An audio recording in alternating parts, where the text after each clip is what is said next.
चरणकमलचिन्मकरन्दा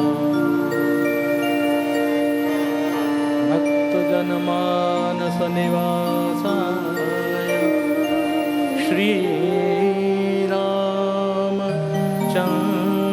श्रीरामचन्द्रा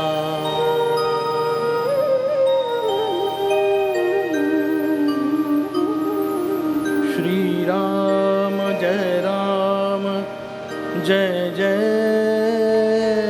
राम श्रीराम जय राम जय जय राम श्रीराम जय राम जय जय राम श्रीराम जय राम जय जय राम श्रीराम जय राम जय जय राम श्रीराम जय राम जय जय राम श्रीराम जय राम जय जय राम श्रीराम जय राम जय जय राम श्रीराम जय राम जय जय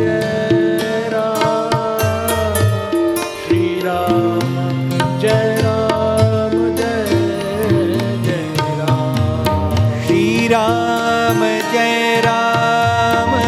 जय जय राम श्रीराम जय राम जय जय राम श्रीराम जय राम जय जय राम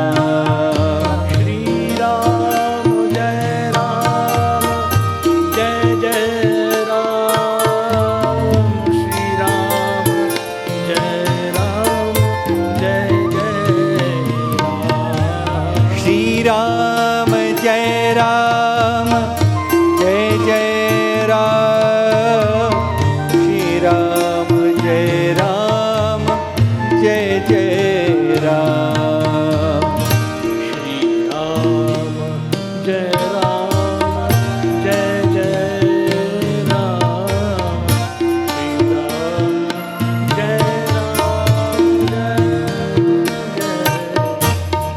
श्रीराम जय राम जय जय राम श्रीराम जय राम जय जय राम श्रीराम जय राम जय जय राम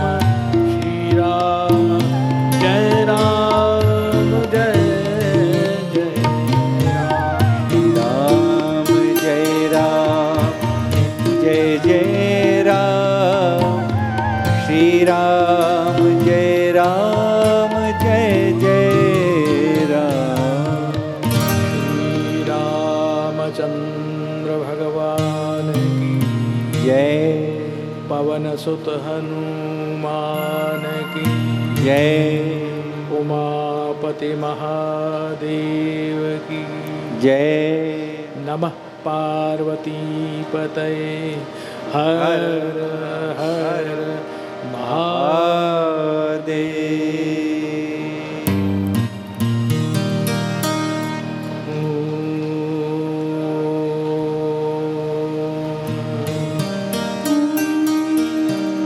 नमो भगवते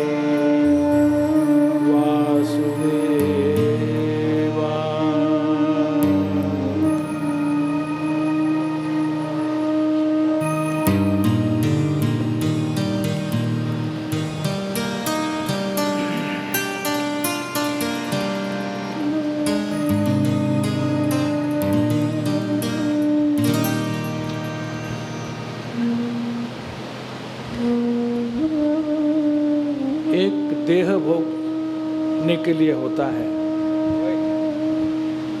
एक देह तप के लिए होता है।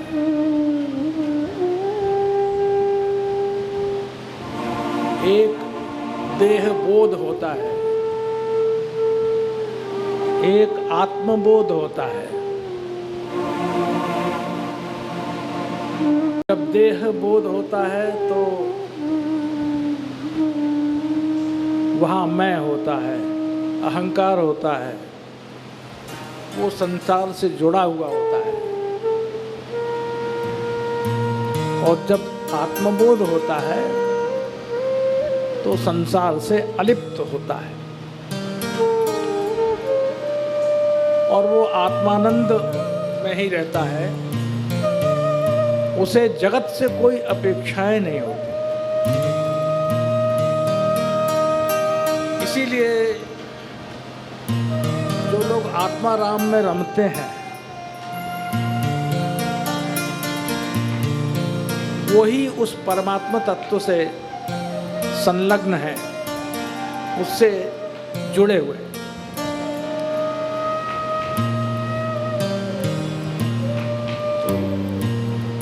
हमारे यहाँ भक्ति के 9 स्वरूप वर्णन करने में आए हैं। श्री रामचरितमानस में भी भक्ति के 9 स्वरूप हैं, प्रकार हैं, और श्रीमद् भागवत में भी भक्ति के 9 प्रकार हैं। शिव महापुराण में भी भक्ति के 9 प्रकार हैं। श्रीमद् देवी भागवत में भी भक्ति के 9 ही प्रकार हैं। किंतु रामचरितमानस के आधार पर जो नवधा भक्ति है उसमें जो पहली भक्ति आई उसकी प्रधानता है। और वहाँ श्री गोस्वामी जी महाराज लिखते हैं, प्रथम भगति संतन कर संगा। पहली ही भक्ति है संतों का साथ। यदि संगति होगी तो प्रीति होगी।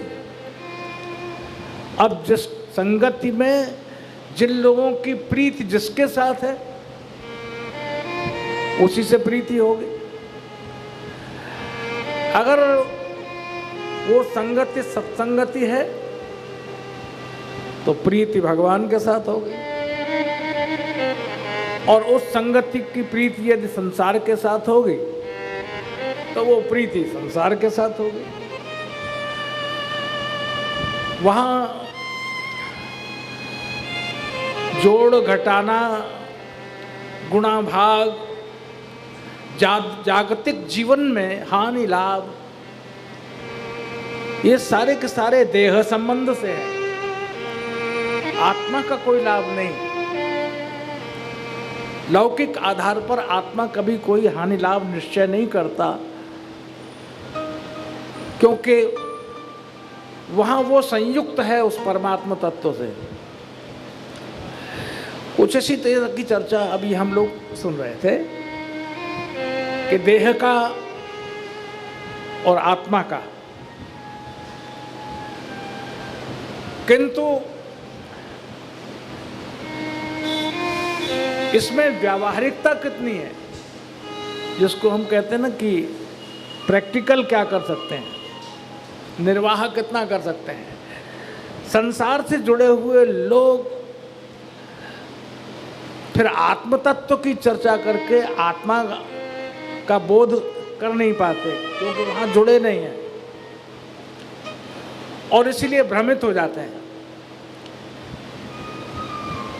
तो सत्संगति मुद मंगल मूला, गोस्वामी जी ने तो हाथ उठा करके ये घोषणा कर दी कि यदि अगर मंगल चाहते हो, प्रसन्नता चाहते हो, श्रेय चाहते हो, तो इसमें सत्संगति ही मूल आधार है, और तब वो आनंद मिल सकता है।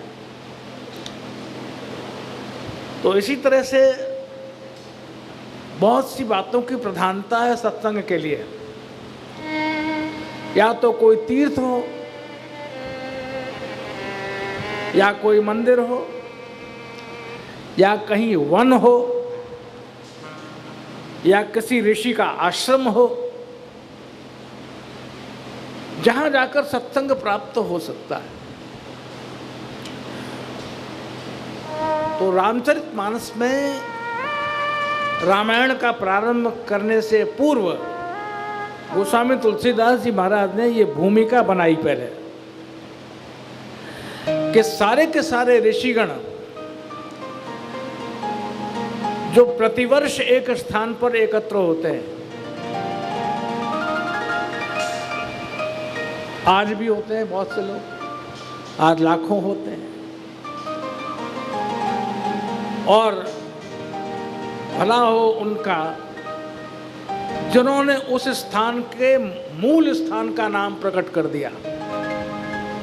पहले उसका नाम कुछ और था, फिर बीच में उसका नाम कुछ और हुआ, और फिर अब न केवल शासन प्रशासन ने वहां जाने वाले जो लोग थे, और हर 6 वर्ष में, हर 12 वर्ष में, हर 3 वर्ष में क्रम के अनुसार जब लोग वहां जुड़ते थे तो ये नहीं कहते थे कि हम इलाहाबाद जा रहे हैं।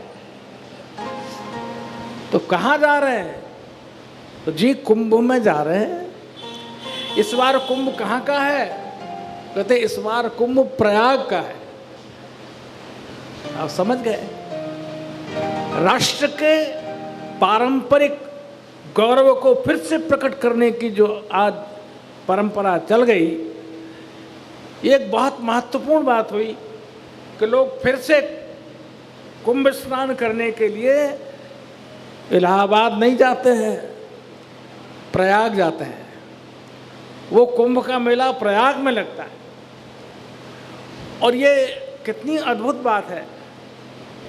हमारे रामायणकार, भागवतकार, पुराणकार सबने इस देश के समस्त तीर्थ स्थानों को और उन सब स्थलों को जहाँ जहाँ भगवत चर्चा हुई, भगवान का अवतार हुआ, जहाँ जहाँ लोग भक्त एकत्र हुए, उनको उन्होंने शास्त्र में ही लिख दिया, ताकि कभी अगर नाम बदल गया हो और खोजा जाए इतिहास तो तत्काल मिल जाता है। ये कौन सी जगह है? बोले ये तीर्थराज प्रयाग है। तो ये तो रामायण में मिल जाता है, भागवत में मिल जाता है, सभी पुराणों में मिल जाता है।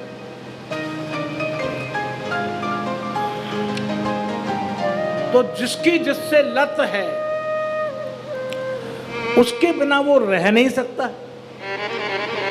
और उसी की खोज करता है,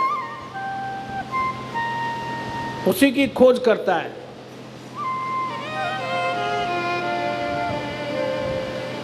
जिसको नशे की आदत है, किसी भी शहर में जाता है, वो उस दुकान को ढूंढता है कि कहाँ मिलता है, तो वहां से ले लेता है खोज के। और जिसको सत्संग की आदत है वो क्या करे? तो बोले वो उस स्थान को खोज लेता है कि यहाँ सत्संग कहाँ होता है। जिससे रोज दर्शन की आदत है, वो जहां भी जाएगा वो मंदिर खोज लेगा और पूछेगा भाई यहाँ कौन सा मंदिर है जहां हम भगवान के दर्शन करने जाते हैं। तो वहां जाता है, भगवान के दर्शन करता है, कृतार्थ होता है। और कितनी अद्भुत बात है कि भारत की पावन भूमि में दूर दूर तक, एक गांव से लेकर के एक बड़े नगर तक मंदिर से विहीन नहीं है। भले ही कोई मंदिर किसी गली के कूचे में मिल जाएगा और भले ही कोई मंदिर बहुत विराट मिल जाएगा। ऐसा नहीं है कि कोई गांव का या नगर का व्यक्ति ये कह दे कि भाई हमारे यहाँ तो कोई मंदिर नहीं है। नहीं, होगा जरूर, क्योंकि परंपराएं और संस्कार जीवित हैं, अभी वो मरे नहीं हैं, चाहे जितना कुछ हो जाए। बहुत सारे ऋषियों ने ये विचार किया कि चलो भाई हम लोग चलें वहाँ पर जहाँ लाखों लोग आते हैं और तीर्थ स्नान करते हैं। तीर्थ वो होता है जहाँ जल का प्रवाह हो, या तो वहाँ कोई सरोवर होता है, या वहाँ कोई नदी होती है, या कोई पर्वत का आधार होता है, निर्झर होता है, उस जगह ही तीर्थ की संज्ञा दी जाती है। मंदिर होता है उस तीर्थ बन जाता है। तो हो सकता है भविष्य में लोग कॉरिडोर ढूंढेंगे।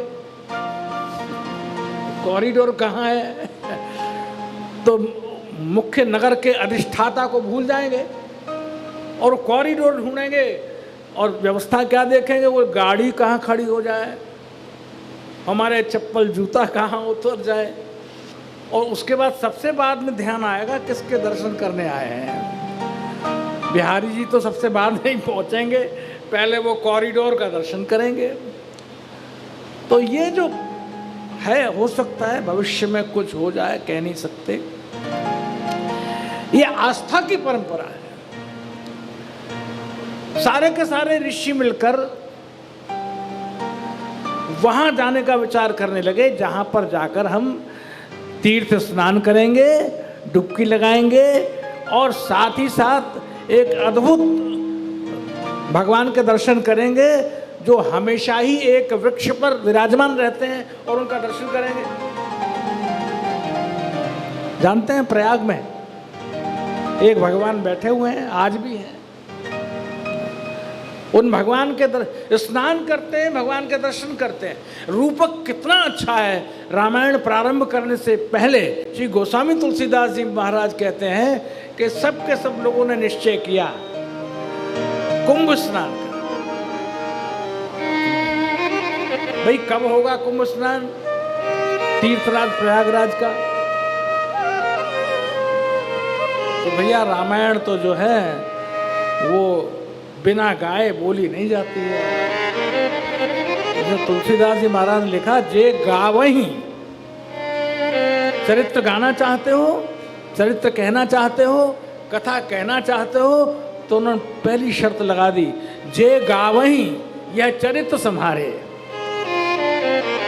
ते ही ताल चतुर रखवारे। जो इस चरित्र को संभाल कर गाते हैं।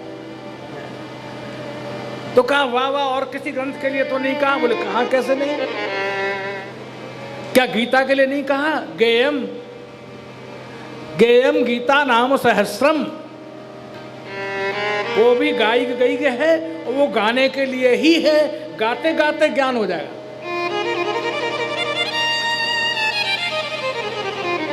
और दूसरे पुराणों के लिए भी गायन का ही शब्द प्रयोग हुआ है। इसलिए तुलसीदास जी ने कहा, चलो चलो तुमको बताते हैं, गा के बताते हैं। मैंने क्या, कहाँ कथा हो रही है? बोले वहाँ हो रही है। कैसे हो रही है? बोले गाना बहुत अच्छा चलता है, चौपाई गा गा के बोल रहे हैं। ऐसे ही रामायण चली। व्याख्या का युग तो अब आया। अभी पिछले 100-150 वर्षों में कथाओं को व्याख्यायित करने का अवसर अब आया, वरना पहले तो केवल गा के ही सुनाई जाती थी और लोग सुनने आते थे, उसी में ही रामायण का आनंद लेते थे। तो भाई गोस्वामी जी कहते हैं कि माघ का महीना है। माघ मकर गत रवि जब होई,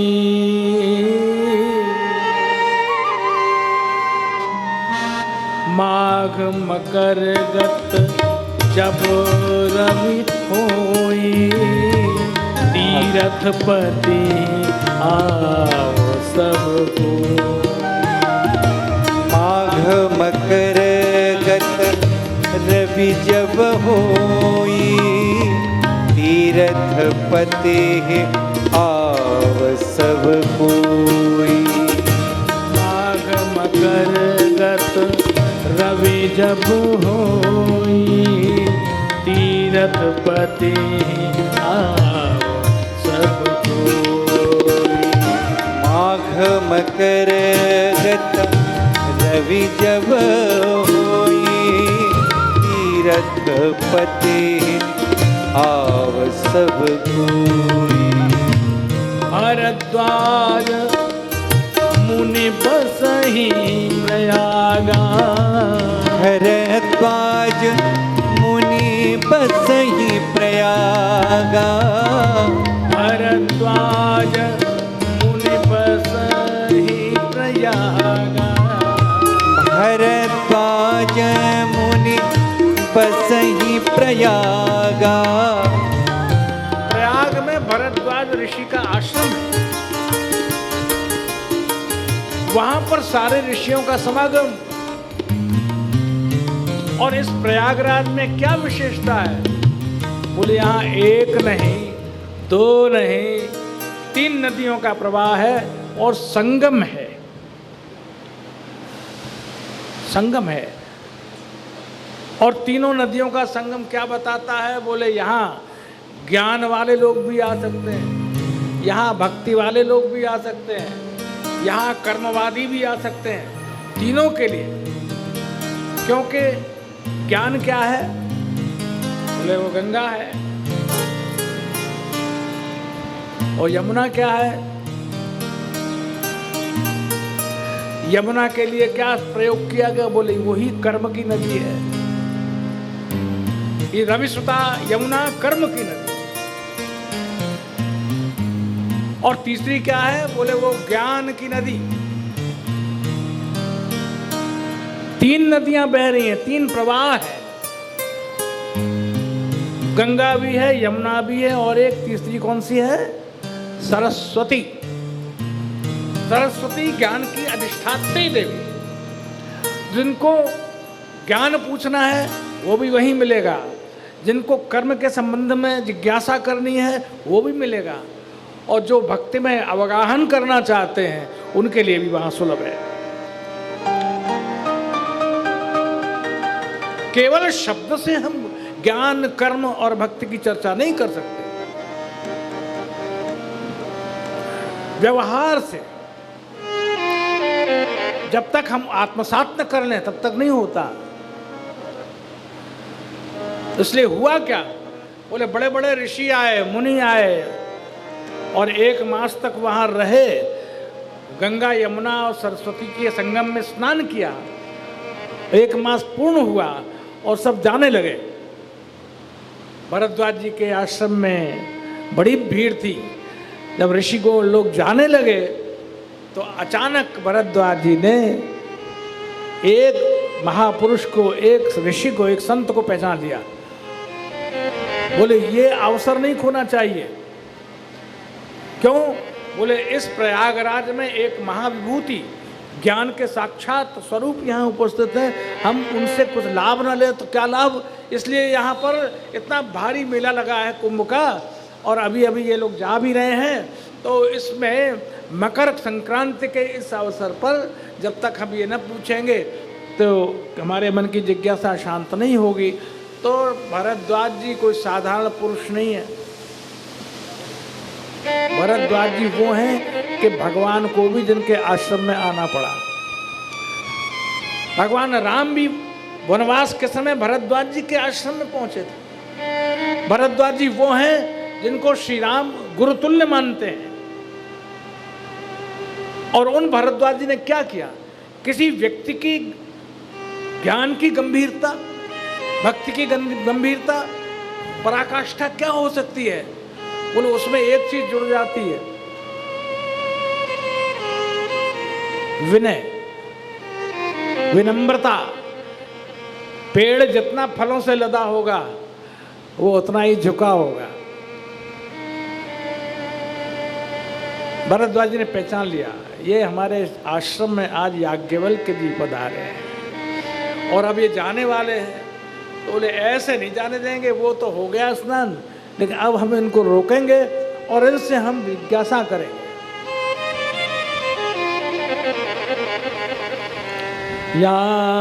याज्ञवल्क्य मुनि परम विवेकी, याज्ञवल्क्य मुनि परम विवेकी, याज्ञवल्क्य मुनि परम विवेकी, याज्ञवल्क्य मुनि परम विवेकी। याज्ञवल्क्य मुनि परम विवेकी। भरद्वाज राखे पद टेकी। भरद्वाज राखे पद टेकी। याज्ञवल्क्य या याज्ञवल्क्य दोनों ही उच्चारण है।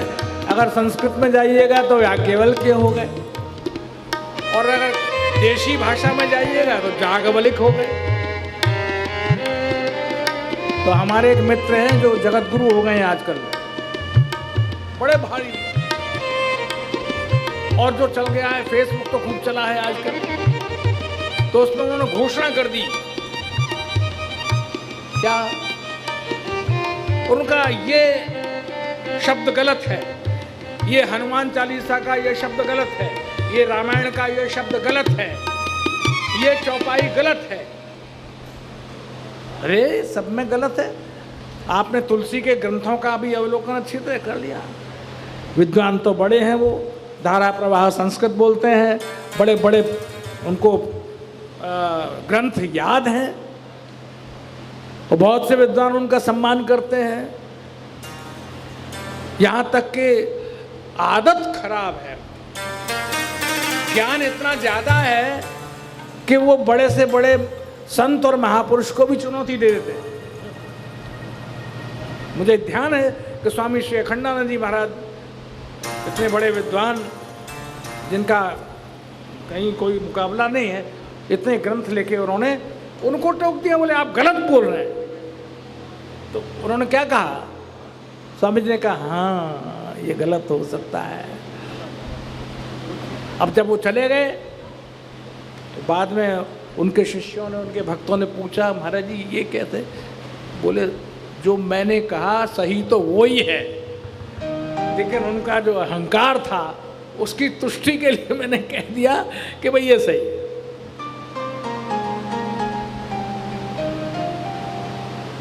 उन्होंने रामायण में इतनी चौपाइयां गलत बता दी कि एक बार तो हरिद्वार कुंभ में उनका प्रवेश रामानंदी साधियों ने बंद कर दिया। तो इनका प्रवेश नहीं हो सकता है। रामायण बदल दी उन्होंने, बहुत कम अर्धालियां रह गई। वाल्मीकि रामायण में भी उन्होंने यही किया, तब लोगों ने बड़ा विरोध किया। भाई ये देशी भाषा है, हर व्यक्ति समझ सके। ऐसे लोग भी भ्रम में पड़ जाते हैं, भाई ये क्या है, ये क्या है। बोले भाई वो हनुमान जी का तो बड़ा विलक्षण चरित्र है, इनके कई बाप हैं, ये पवन पुत्र भी हैं, वायु के पुत्र भी हैं, और तो और ये तो इनके लिए तो कहा गया है शंकर जी के पुत्र हैं। तो उन्होंने लिख दिया हमारे उन महापुरुष ने, और फेसबुक में डाल दिया। तो वही प्रकट करने की बात है, और उन्होंने डाल दिया ये चौपाई अशुद्ध है, ये चौपाई अशुद्ध है, इसकी जगह ये चौपाई होनी चाहिए। तो मैंने पढ़ा तो मैंने कहा कि मैं कोई डरता हूँ क्या किसी का? खाता पीता हूँ मैं तो तुलसी का और व्यास जी का खाता पीता हूँ। उन्होंने जो दिया है वही मैंने कथा कह कह करके अपना जीवन संवारा है, मैं उनका दिया थोड़ी खाता हूँ। मैं तो पुराणों का दिया खाता हूँ, ऋषियों का दिया खाता हूँ। तो हमने तत्काल उसका जवाब लिख दिया, बोले कुछ भी अशुद्ध नहीं है। एक तो आर्षभ प्रयोग है और भाषा देशज है, जन जन की भाषा है। सारे विश्व में जो साधारण लोग हैं वो जैसे बोलते हैं, अब वो चाहे याज्ञवल्क्य बोलें चाहे याज्ञवल्क्य बोलें, उनकी समझ में वही आता है जो याज्ञवल्क्य का अर्थ है, ऋषि का नाम है। मैंने वो लिख दिया। तो इसलिए यहाँ याज्ञवल्क्य और याज्ञवल्क्य दोनों एक हैं। भरद्वाज जी बड़े भक्त हैं, याज्ञवल्क्य जी ज्ञानी हैं। याज्ञवल्क्य मुनि परम विवेकी, बड़े ज्ञानी हैं, विवेकी हैं, और उनको भरद्वाज जी महाराज ने नतमस्तक होकर प्रणाम करके अपने आश्रम में रोक लिया। बोले महाराज, एक मेरे हृदय में शंका है। अब तो याज्ञवल्क्य जी को लगा कि भरद्वाज जी जैसे और शंका कर रहे हैं, यहाँ गंगा यमुना के तीर पर नित्य निवास करने वाले, और यहाँ इस तरह की शंका कर रहे हैं। और कह रहे आपको क्या शंका है? बोले महाराज, मुझको ये शंका हो रही है कि ये जो सारे जितने संत हैं, महात्मा हैं, ये सारे जगत के भक्त हैं, ये सब लोग राम राम राम राम राम करते रहते हैं, तो ये कृपा पूर्वक बताइए कि राम कवन प्रभु, कृपा पूर्वक बताइए कि राम कौन है। तो याज्ञवल्क्य जी मुस्कुरा गए। बहुत काल हो गया, पुरानी बात है। मैं गिरिराज जी में पूज्य बाबा महाराज के चरणों में मैं भी बैठा था, और भी सब लोग बैठे थे। तो वहाँ कुछ लोग बाबा से पूछ रहे थे, और ये पूछ रहे थे कि बाबा ये बताइए कि कौन सा मंत्र जाप करने से भगवान प्रसन्न हो जाएंगे।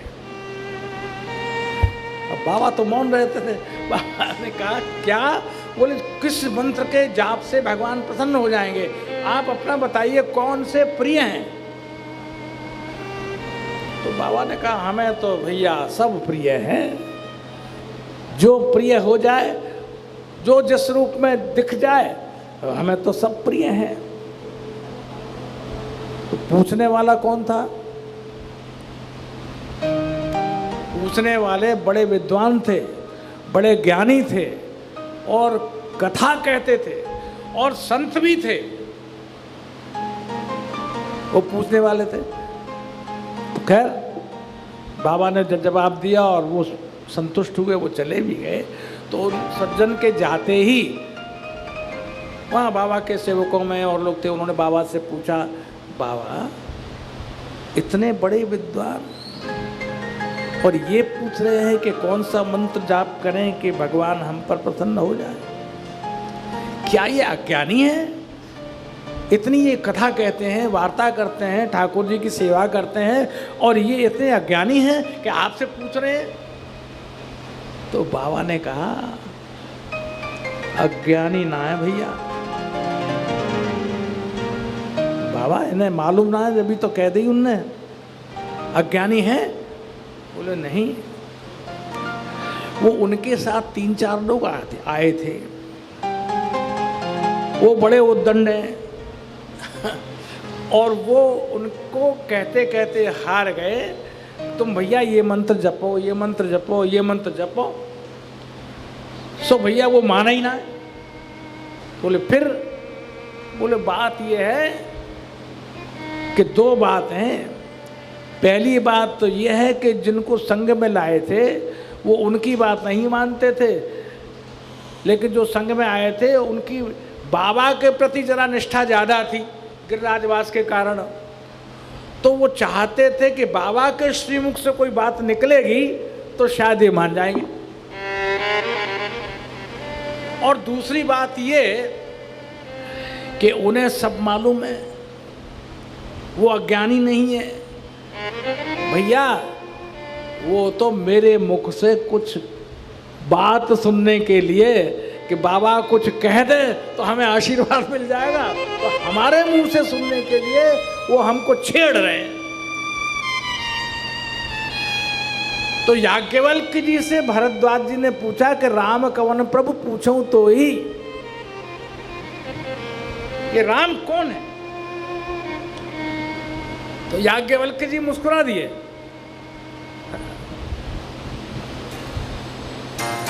याज्ञवल्क्य जी ने कहा हम समझते हैं आपने ये सवाल क्यों किया। जिसके आश्रम में भगवान स्वयं आते हों और ये प्रश्न करें कि राम कौन है। ओ, अब हम समझ गए कीन्हु प्रश्न मनहु अति मूढ़ा। मूढ़ माने मूर्ख होता है। तो तुमने ऐसा प्रश्न किया, माने बिल्कुल तुम अज्ञानी हो, मूर्ख हो, तुम ऐसा प्रश्न कर रहे हो, ये मैं समझ गया। क्या समझ गए? बोले तुम जो है भगवान राम के गूढ़ चरित्रों को सुनना चाहते हो। यहाँ और कोई तुमको मिला नहीं, सारे संत चले गए और मुझको पकड़ लिया, और इसीलिए सवाल कर रहे हो राम कवन प्रभु पूछो तो ही। तो कभी कभी जैसे बहुत से लोग तो छेड़छाड़ करने के लिए विद्वानों के पास जाते हैं, हर एक की नियत अलग अलग होती है। एक ने कहा जरा देखें पंडित जी को आता है कि नहीं आता है, तो जरा पूछ लो।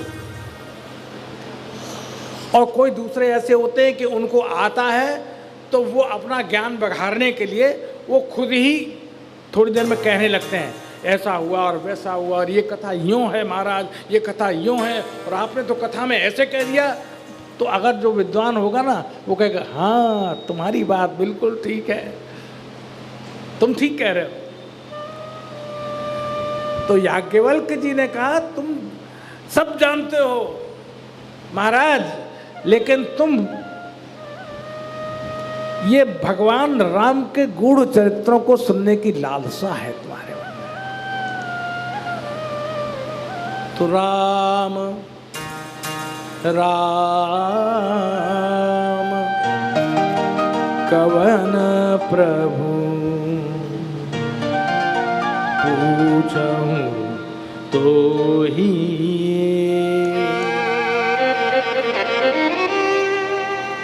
आपसे मैं पूछता हूं कि राम कौन है, क्योंकि मैंने सुना है कि एक राम अवधेश कुमारा, एक राम अवधेश कुमारा, तिनकर चरित विदित संसारा, जिनकर चरित विदित संसारा, तिनकर चरित विदित संसारा, तिनकर चरित विदित संसारा।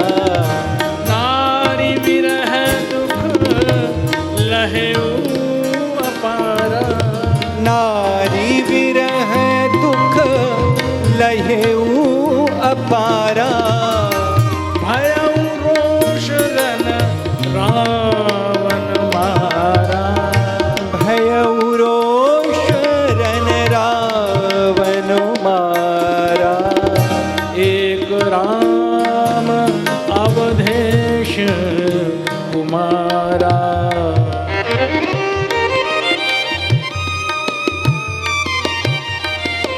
प्रभु सोई राम के अपर को जाहि जपत त्रिपुरा,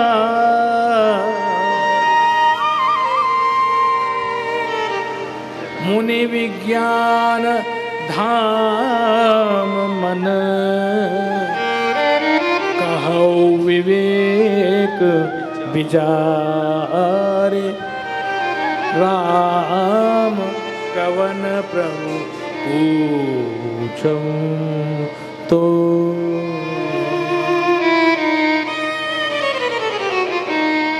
राम कौन है?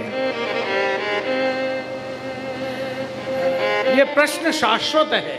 हर युग में किसी न किसी से किया, और करने वाला कौन हो सकता है? तो कह दिया वो तो मूढ़ हो सकता है, मूर्ख हो सकता है, मूर्ख हो सकता है, जो ऐसा प्रश्न करे कि राम कौन है। अरे सब जानते हैं राम कौन है। तो कहा ऐसा प्रश्न कौन करता है? ऐसा प्रश्न वो करता है जिसे आत्मस्वरूप का ज्ञान हो। क्योंकि जो अंतरंग में भगवान के साक्षात्कार की अनुभूति करता है, वो व्यक्ति फिर जगत में बाहर से बहिरंग में किसी से प्रश्न नहीं करेगा कि राम कौन है। जो अपने आप को न जानता हो वो ईश्वर को नहीं जान सकता। इसलिए शंकराचार्य पाद ने कह दिया, भाई तुम कौन हो इसको पहचान लो पहले। कस्तम कोहम, तुम कौन हो? कोहम, मैं कौन हूं। कुत आयात है, कहां से आया हूं। कामे जननी को में तात है, मेरी माता कौन है, मेरा पिता कौन है। तो इति परिभाव है सर्वमसारम विश्वम त्यक्त्वा स्वप्न विचारम। विश्वम त्यक्त्वा क्यों? क्योंकि विश्व में ही फंसे हुए हो। जब तक आत्मबोध नहीं होगा तो पहले विश्व को त्याग दो। अगर आत्मबोध करना चाहते हो तो पहले अपने आप को विचार लो कि तुम कौन हो। और जब तुम्हें ये मालूम हो जाएगा कि मैं कौन हूं तो तुम्हें वास्तविक माता पिता का पता लग जाएगा। माता रामो मत पिता रामचंद्र, स्वामी रामो मत सखा रामचंद्र, सर्वस्वं मे रामचंद्रो दयालु, नान्यम जाने नैव जाने न जाने। मैं किसी को नहीं जानता। मेरे तो माता भी राम है, मेरे तो पिता भी राम है, मेरे तो सखा भी राम है। तात मात गुरु सखा तू सब विधि तू मेरो। जिसके अंदर ये धारणा बन जाती। अच्छा, विनय पत्रिका में गोस्वामी तुलसीदास जी महाराज ने बहुत बढ़िया वर्णन किया है। तुलसीदास जी महाराज कहते हैं, प्रभु मैं आज आ गया आपके दर पर। अरे भाई तुम यहाँ आ गए, किस लिए आ गए? बोले इसलिए आ गया कि कहीं और ठौर नहीं मिला। सब लोग दरवाजा खोल खोल के कहते थे, आ जाओ जिसको जो चाहिए, आ जाओ जिसको जो चाहिए। जहां मैं जाता हूं वहां मुझे तिरस्कार मिलता है।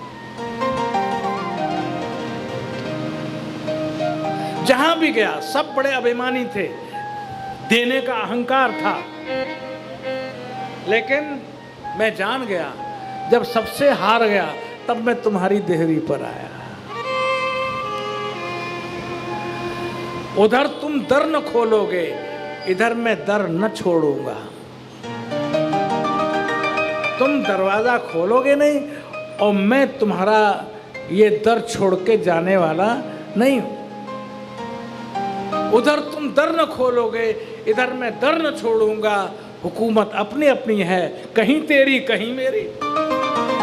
मेरी हुकूमत चलती है तुम्हारे दर पर, तुम्हारी हुकूमत चलती है सारी दुनिया पर।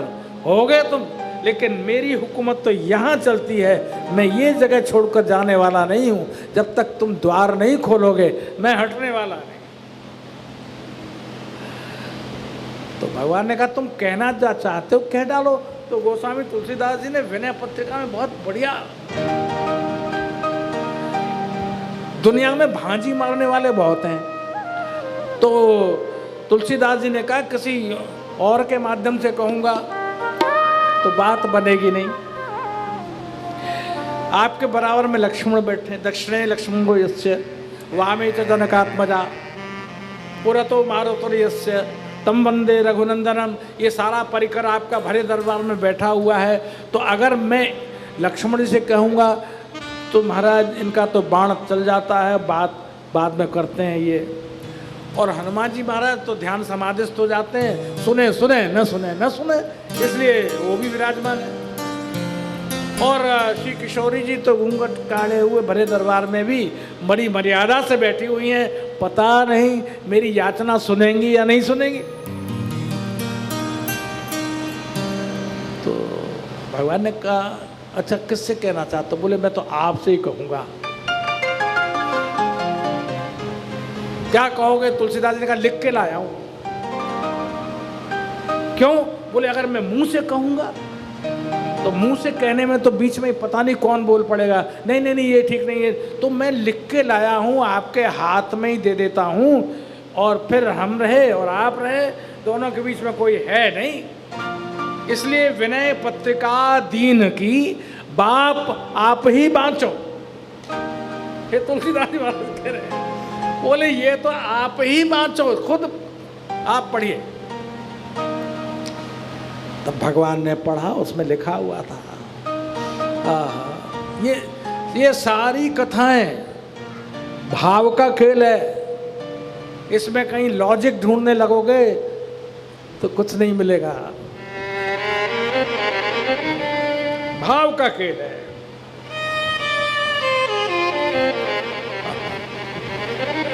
पढ़ा भगवान ने, तू दयालु, तू दयालु दीन हो, तू दानी हो भिखारी। तू दयालु दीन हो, तू दानी हो भिखारी। तू दयालु दीन हो, तू दानी हो भिखारी। तू दयालु दीन हो, तू दानी हो भिखारी। नाथ तू अनाथ को, नाथ तू अनाथ को, अनाथ कौन मोसो, अनाथ कौन मोसो। मो समान आरत नहीं, मो समान आरत नहीं, आरती हर तो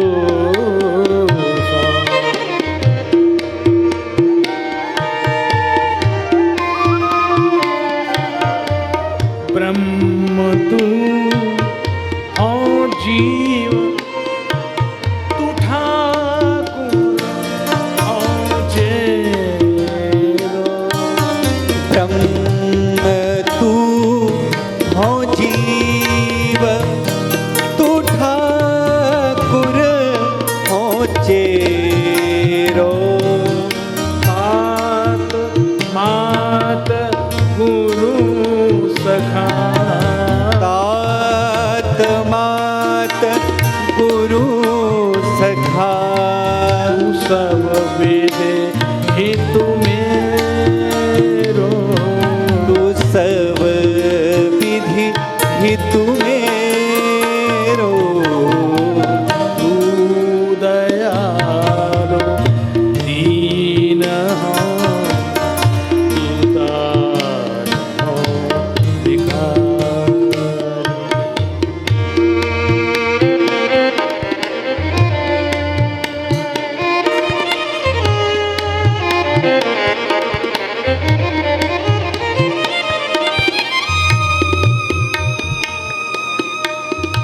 तोहि मोहि नाते अनेक, तोहि मोहि नाते अनेक।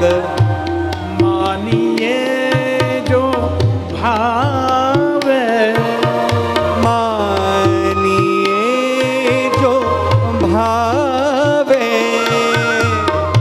जो तो तुलसी कृपालु, ज्यों त्यों तुलसी कृपाल।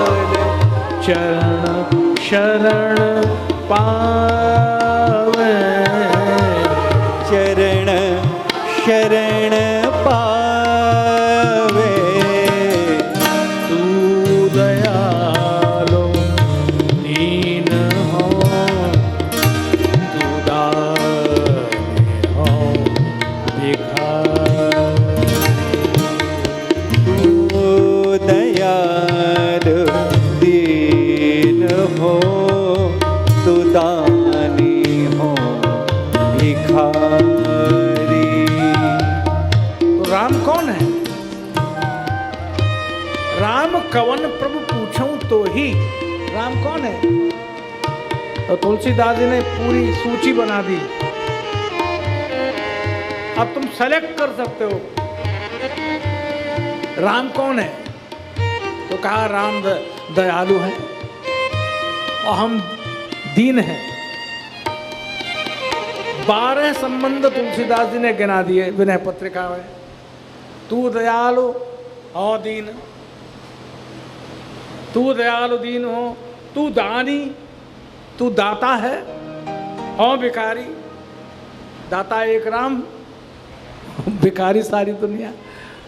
तो तू दाता है, तू दयालु दीन हो, तू दान हो भिखारी, और हो प्रसिद्ध पातकी। सबसे बड़ा दुनिया में पाप करने वाला अगर कोई है तो मैं हूं। लेकिन मुझे चिंता नहीं है, हो गया सो हो गया। अरे पाप से डरते नहीं हो, नरक में जाओगे। तो तू पाप पुंजहारी। तुमने ही तो कहा है सन्मुख होए जीव मोहे जब ही, और जन्म कोट अग नासे तब ही। करोड़ों जन्म के पाप को मैं नष्ट कर देता हूं। जैसे ही मेरे सम्मुख कोई जीव होता है वह सारे पाप नष्ट हो जाते। तो चिंता नहीं, तू पाप पुंजहारी। नाथ तू अनाथ को, अनाथ कौन मोसो। ढूंढने कहाँ जाओगे, मैं तैयार खड़ा हुआ हूं ना। तुम्हें ढूंढना पड़ेगा। तुम नाथ तो तभी कहलाओगे जब कोई अनाथ तुम्हारे पास होगा। लोग तुमसे पूछेंगे कि आप अनाथ कैसे हो गए, आपके पास कोई अनाथ है। तो आप ऐसा कीजिएगा, मुझको रख लीजिए अपनी चाकरी में। तो मेरे जैसा अनाथ कौन होगा। अनाथ कौन मोसो, और मोह समान आरत नहीं। मेरे जैसा आर्थ दीन कौन होगा। और आरत हर तो सो।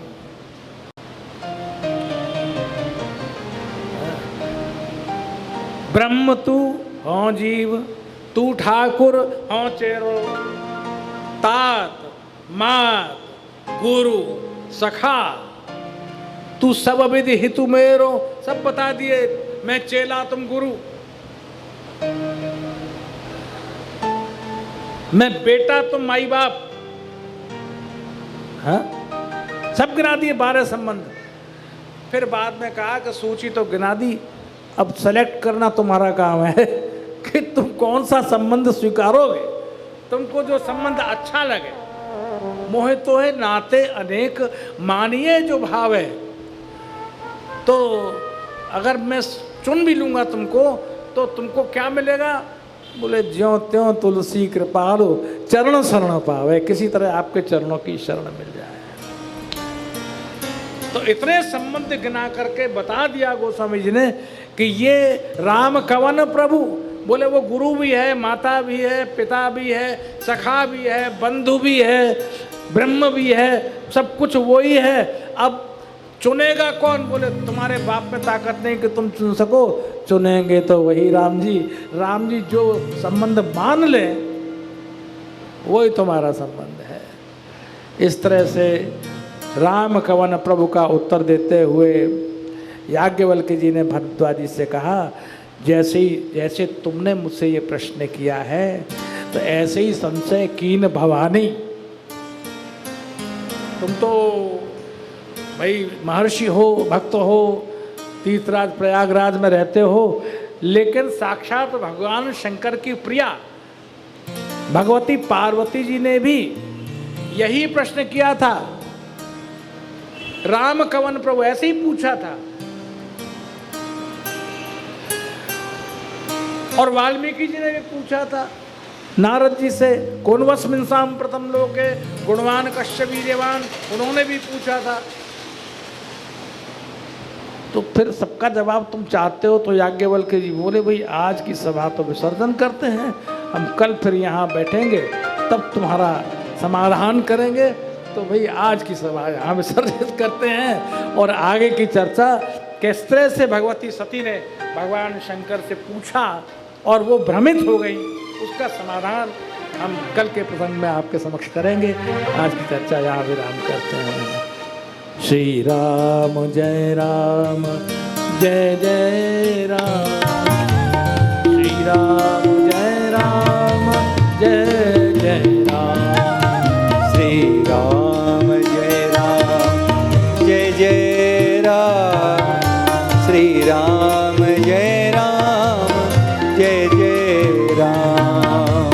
श्री राम जय जय राम, श्री राम जय जय राम, श्री राम जय जय राम, श्री राम जय जय राम। श्री रामचंद्र कृपालु भज बर हरण भवो भय दारुण, नवकंज लोचन कंज मुख कर कंज पद कंजारुणम। श्री राम जय जय राम, श्री राम जय जय राम।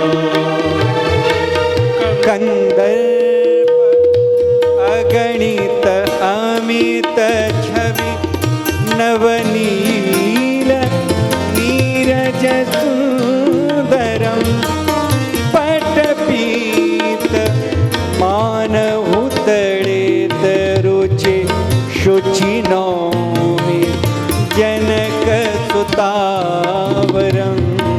श्री राम जय जय राम, श्री राम जय जय राम। भजो दीन बंधु दिनेश, दानव दैत्य वंश निकंदनम, रघुनंद आनंद कंद कौशल चंद दशरथ नंदनम। श्री राम जय जय राम, श्री राम जय जय राम। सिर मुकुट कुंडल तिलक चारु उदारु अंग विभूषणम, आजानु भुज सरचापधर संग्राम चितखर दूषणम। श्री राम जय जय राम, श्री राम जय जय राम। इति वदति तुलसीदास शंकर शेष मुनिमनरंजनम, मम हृदय कंजनिवास कुरु कामादि खलदल गंजनम। श्री राम जय जय राम,